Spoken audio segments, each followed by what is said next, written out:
Projeto Salmos. Hoje nós vamos ler e meditar no Salmo 124, 125, no Salmo 126, que é o texto profético e apostólico para esse ano, e o Salmo 127. Esses textos, eles são proféticos, eles são messiânicos, eles são históricos e proféticos. Salmos de Davi, Salmos de Salomão. Salmo 124 começa dizendo: se não fora o Senhor que esteve ao nosso lado, ora, diga a Israel, se não fora o Senhor que esteve ao nosso lado quando os homens se levantaram contra nós, eles então nos teriam engolido vivos quando a sua ira se acendeu contra nós.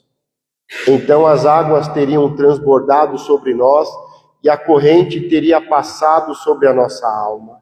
Então as águas altivas teriam passado sobre a nossa alma. Bendito seja o Senhor, que não nos deu por presa aos seus dentes.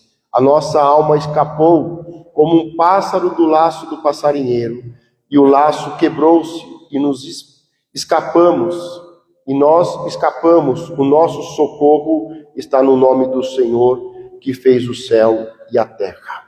Esse é um texto messiânico e profético, fala do livramento do Senhor ao seu povo e à sua igreja no tempo do anticristo, em que serão cercados e o inimigo, com tanta ira, vai tentar destruí-lo. E aqui o salmista diz: se não fora o Senhor que esteve ao nosso lado, ora, diga a Israel, se não fora o Senhor que esteve ao nosso lado. O salmista, ele reconhece que não são os muros de Jerusalém, que não é a sabedoria, a ciência e nem a força, o exército de Israel que os livrou. Ele leva a todo o povo a reconhecer: se não fora o Senhor que nos livrou, se não fora o Senhor que esteve ao nosso lado quando os homens se levantaram contra nós. Aqui quando diz, quando os homens se levantaram, está falando do homem da iniquidade, do anticristo, que se levantará contra Israel, Jerusalém e a igreja do nosso Senhor e Salvador Jesus Cristo. Só o Senhor pode nos livrar. Nós temos que ter isso em mente. Não é a nossa força, não é a nossa sabedoria, não é o nosso dinheiro, é o Senhor que nos livra e nos guarda de todo mal. Isso deve ser um salmo, um cântico, e nós devemos meditar e salmodiar sobre isso. Quantas pessoas hoje se levantaram pela manhã, saíram e não voltaram para suas casas, mas o Senhor tem nos livrado e tem nos guardado. As águas de morte transbordaram e as correntes passaram sobre nós, mas o Senhor nos livrou.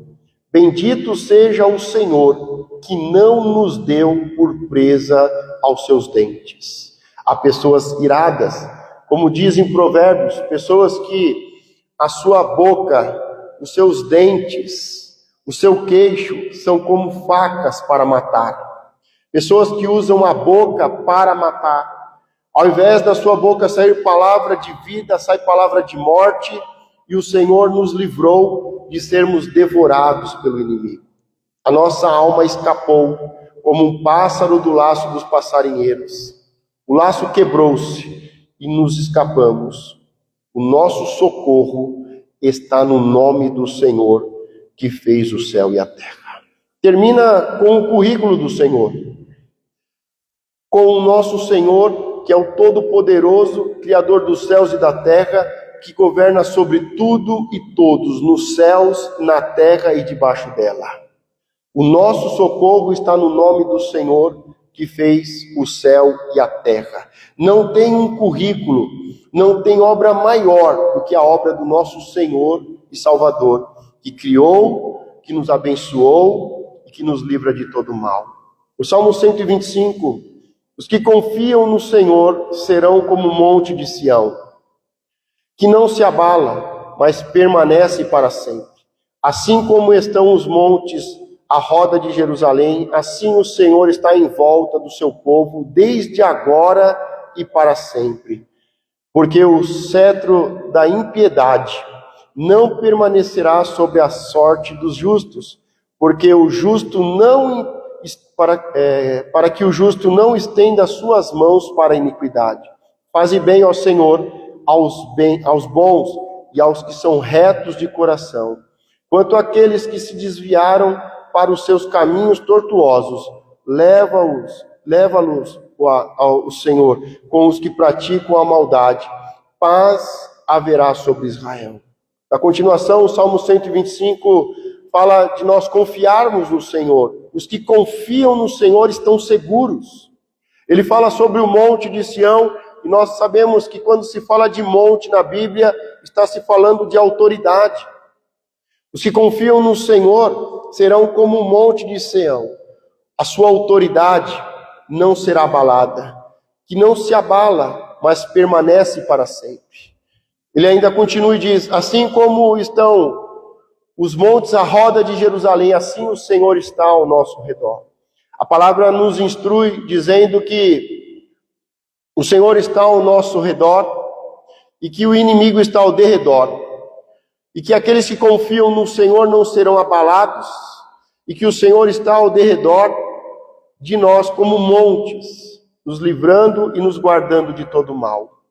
Mas ele continua e ele fala, porque o cetro da impiedade, ou seja, o governo do homem iníquo, do anticristo, não permanecerá para sempre, será apenas por 3 anos e meio, para que o justo não estenda suas mãos para a iniquidade. É o Senhor que vai nos dar vitória. Faze bem o Senhor aos homens, aos bons e aos que são retos de coração. Ele continua o salmo e falando: Senhor, faz o bem aos que são retos, aos que são bons de coração.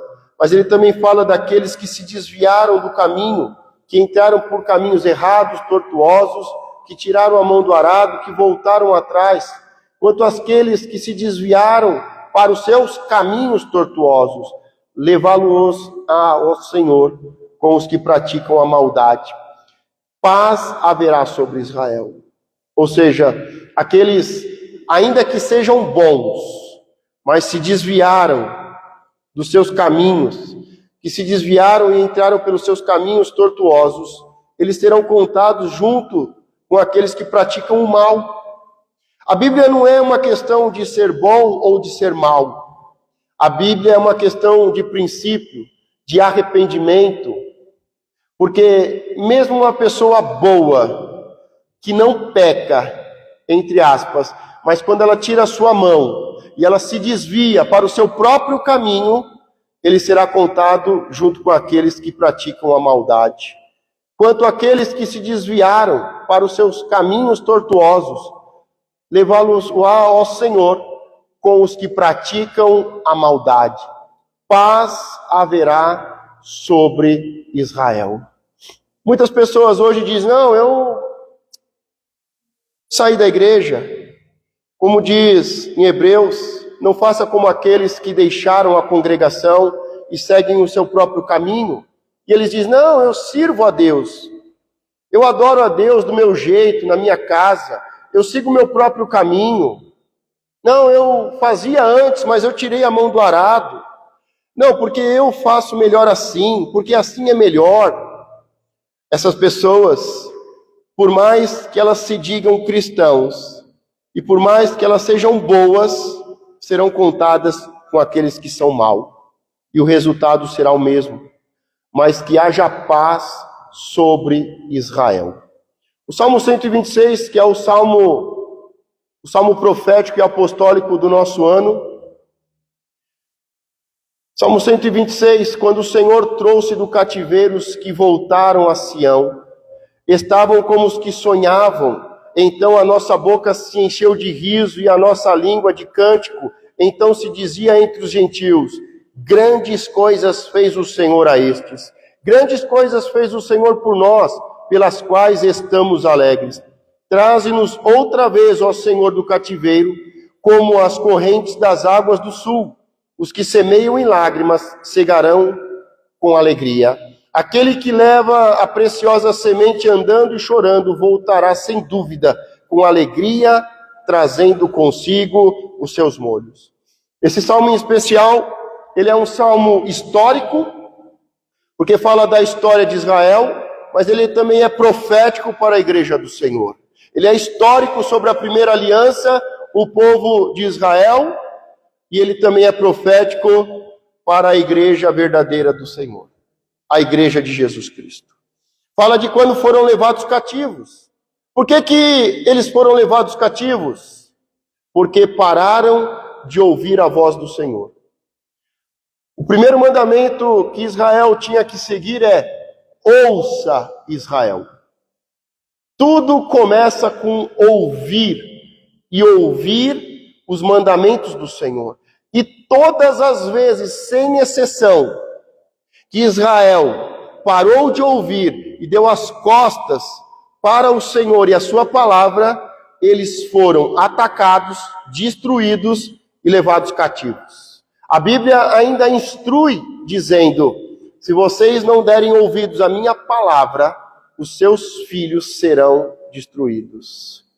A palavra deixa bem claro no livro de Oséias: o meu povo é destruído por falta de conhecimento, porque não conhece a palavra de Deus.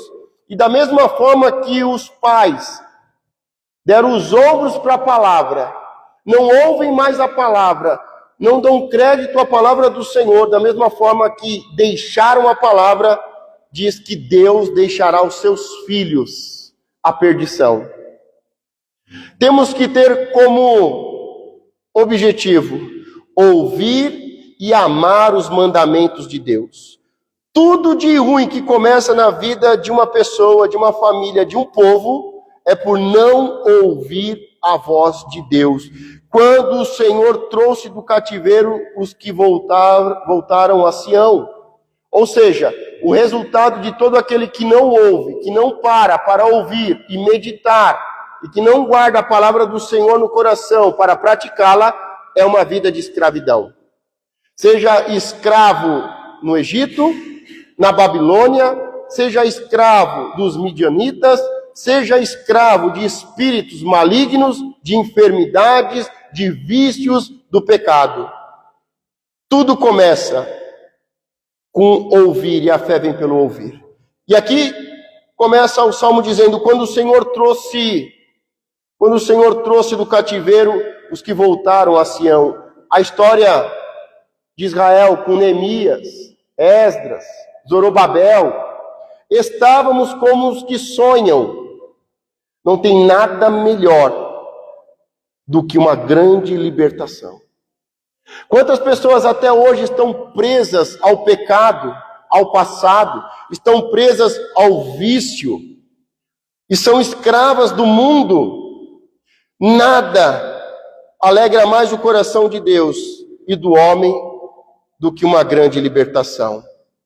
Quando o Senhor trouxe do cativeiro os que voltaram a Sião, estávamos como os que sonham. É muito interessante que quando há uma libertação, você passa por uma libertação, acontece uma libertação, a primeira coisa que a pessoa diz: olha, parece que eu estou andando nas nuvens. Saiu o jugo, o peso, a dor. Parece que eu não estou nem sentindo o chão, eu estou andando nas nuvens. Ele está andando como os que sonham, porque é isso que a libertação faz. Ser liberto é fácil? Não. O próprio Jesus disse: não basta crer e confessar que será salvo. A Bíblia diz: conhecereis a verdade, ou seja, a palavra, e se permanecer na verdade, será livre. Ou seja, a salvação é uma coisa, libertação é outra. Para ser salvo, basta crer e confessar. Mas para ser liberto, você precisa conhecer, permanecer na palavra.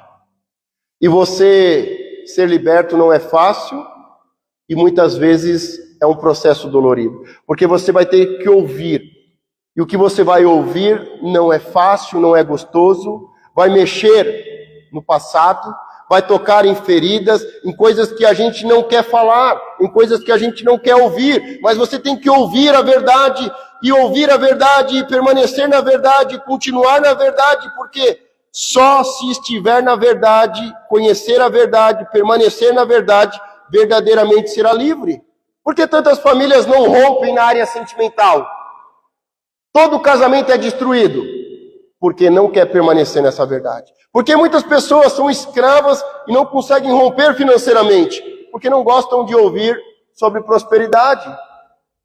E não ouvindo, não será livre. Pode ser salvo, mas liberto não. Porque para ser salvo basta crer e confessar. Mas para ser liberto, você vai ter que ouvir e ouvir a verdade.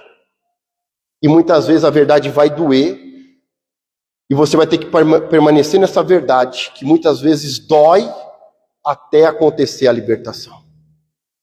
Muitas vezes um processo de libertação demora 7 anos. Processo de libertação demora 3, 4 gerações. É só nós olharmos como Abraão, nosso pai na fé, estava preso no medo e na mentira. E como este mesmo espírito e essa maldição atacou Isaac e os seus filhos. Para ser livre de verdade, não é uma confissão. Para ser livre de verdade, não é uma confissão, não é uma oração, é permanecer. E muitas vezes, para começar a ser liberto, é 7 anos. Para ser liberto de verdade, de espíritos perseguidores, familiares, geralmente é 3, 4 gerações. Mas a gente acha que vir ao culto, a gente vai romper. De vir ao culto, a gente vai ser liberto. Não, não é assim que funciona. Não é assim, nunca foi e nunca vai ser. Por isso que tantas pessoas muito oprimidas no meio do povo de Deus. Pessoas que foram chamadas, que são salvas, que têm promessas, mas não acontece. Quando o Senhor trouxe do cativeiro os que voltavam a Sião, estavam como os que sonham, depois de 70 anos. Sabe por que eles ficaram cativos 70 anos? Porque eles não cumpriam o princípio do sábado de descansar e não permitiam que a terra a cada 7 anos descansasse. Sabe o que os tornou escravos por 70 anos na Babilônia, que foi a pior escravidão do povo de Israel? Não foi a no Egito, 430 anos. Foi a de 70 anos na Babilônia. Eles quase que foram totalmente destruídos. Sabe por quê?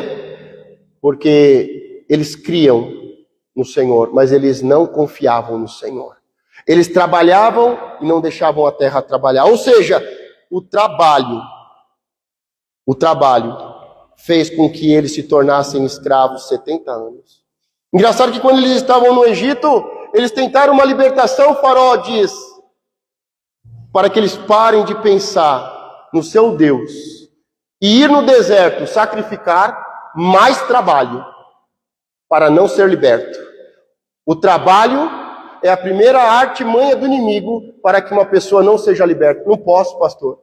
Eu tenho que trabalhar. Pastor, se eu não trabalhar, é uma ordem de Faraó, é a primeira estratégia.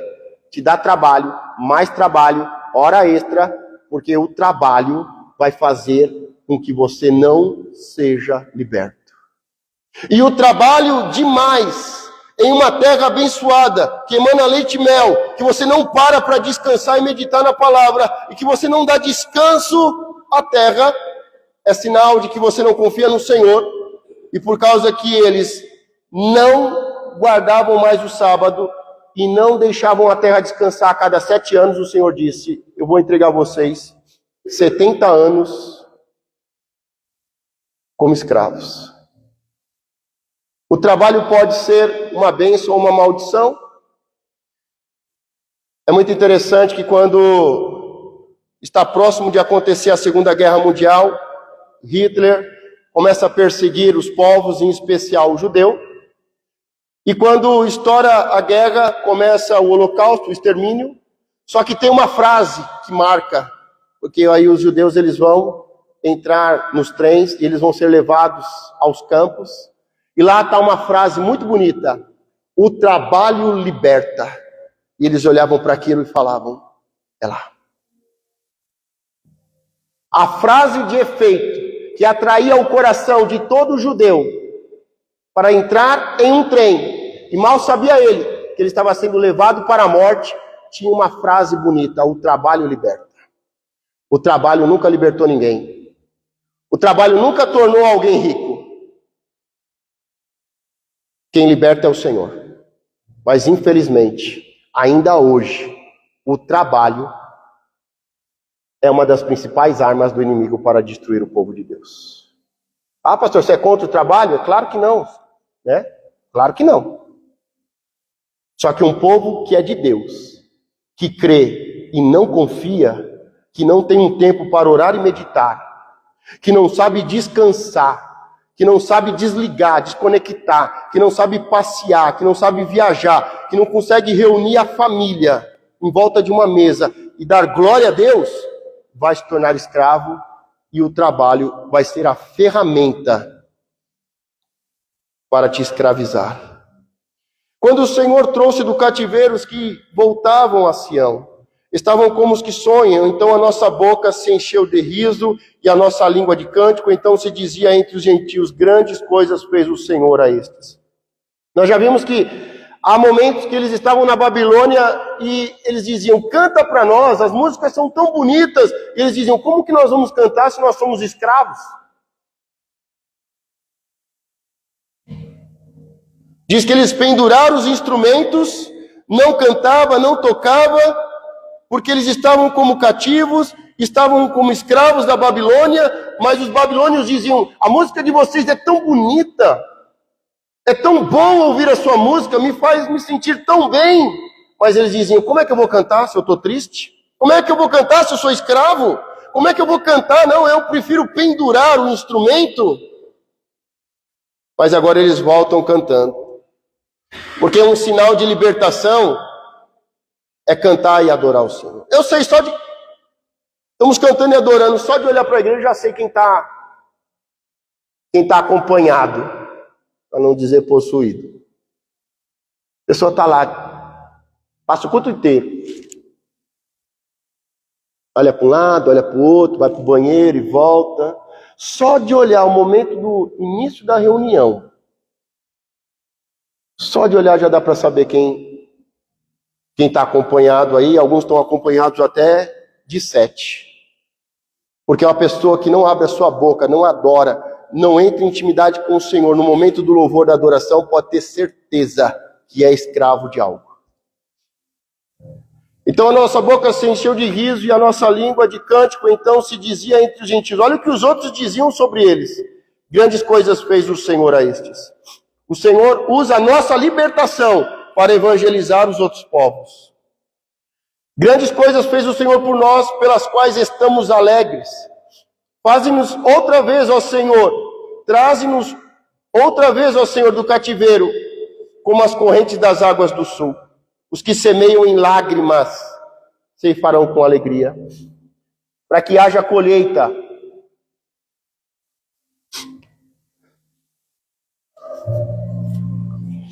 Para que haja colheita, você tem que aprender a semear. E só semeia quem não come a semente. As pessoas hoje, tudo que ganham, gastam com aquilo que não é pão. Ganha 5 mil, gasta 6, 7. Não sabe cuidar, não sabe administrar, não sabe pegar da sua colheita a semente para lançar na terra. Traze-nos outra vez, ó Senhor, do cativeiro, como as correntes das águas do sul. Os que semeiam em lágrimas. Irmão, ser primiciante, dizimista, ofertante fiel, muitas vezes é com lágrimas. Porque muitas vezes você está com fome, você está com desejo, você podia fazer qualquer outra coisa com os 10%. Mas você, muitas vezes com lágrimas, você mostra a sua fidelidade, e você não come a semente que vai gerar colheita. Mas as pessoas hoje fizeram do seu ventre o seu Deus. Não pode passar necessidade, não pode falar não para a carne, não sabe esperar. Semear é um processo de obediência, de fidelidade. É um treinamento de espera para algo maior. É um grande investimento. Os que semeiam em lágrimas cegarão com alegria. Por que muitas pessoas não têm colheita? Nós estamos no ano que fala de uma grande colheita. Cadê a nossa colheita? Comemos a semente? Estamos fazendo a nossa vontade? Entramos pelo nosso próprio caminho, nos desviamos do propósito. Não estou falando de se desviar da igreja, eu estou falando de se desviar do propósito, da missão e de fazer discípulos.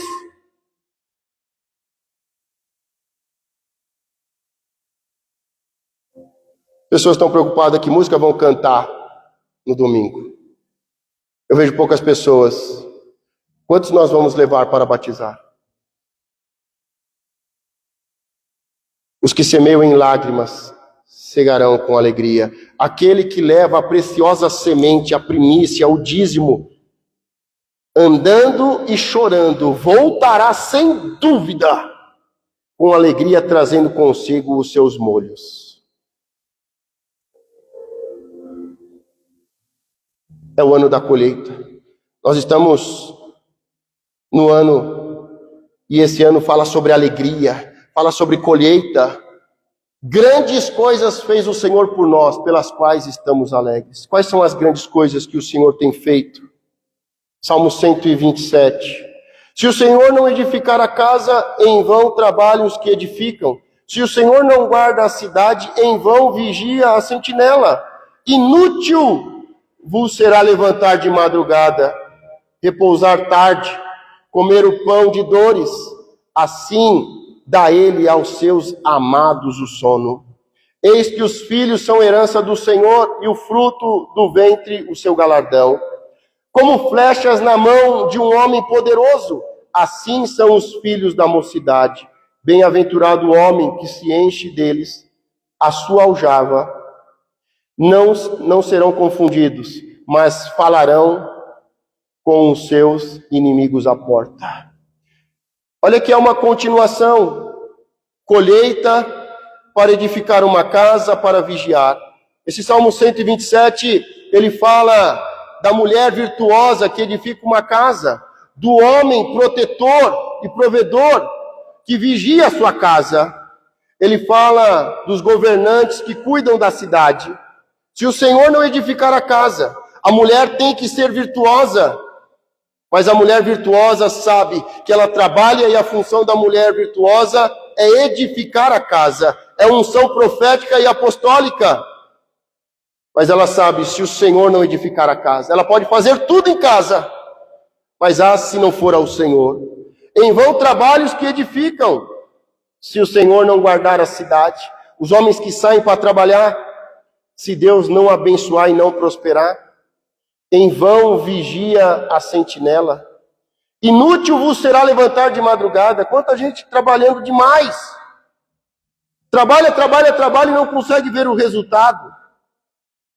Repousa tarde, acorda cedo, vai dormir tarde, come o pão das dores. Senta para comer e sente tanta angústia, tanta dor e frustração. Eu estou trabalhando tanto, mas não tem resultado. Inútil vos será levantar de madrugada, repousar tarde, comer o pão de dores, pois assim dá ele aos seus amados o sono. Eis que os filhos são herança do Senhor, e o fruto do ventre o seu galardão. Vemos filhos quando há mulheres sábias que edificam, e homens que trabalham para guardar, prover e proteger. O que seria de uma cidade se não houvesse intercessores, sentinelas, e se o Senhor não guardar? Quando nós vemos uma casa que está sendo edificada, que a mulher sabe quem é, qual é a sua função, e que o homem sabe quem ele é, qual é a sua função, a gente vê filhos. Eis que os filhos são herança do Senhor. O Senhor, Ele dá os filhos, é herança. Não é algo que fazemos para ter, não é algo que merecemos, mas é algo que o Pai nos dá por graça. Salvação é graça, filhos são graça. Eis que os filhos são herança do Senhor, e o fruto do ventre o seu galardão, é recompensa.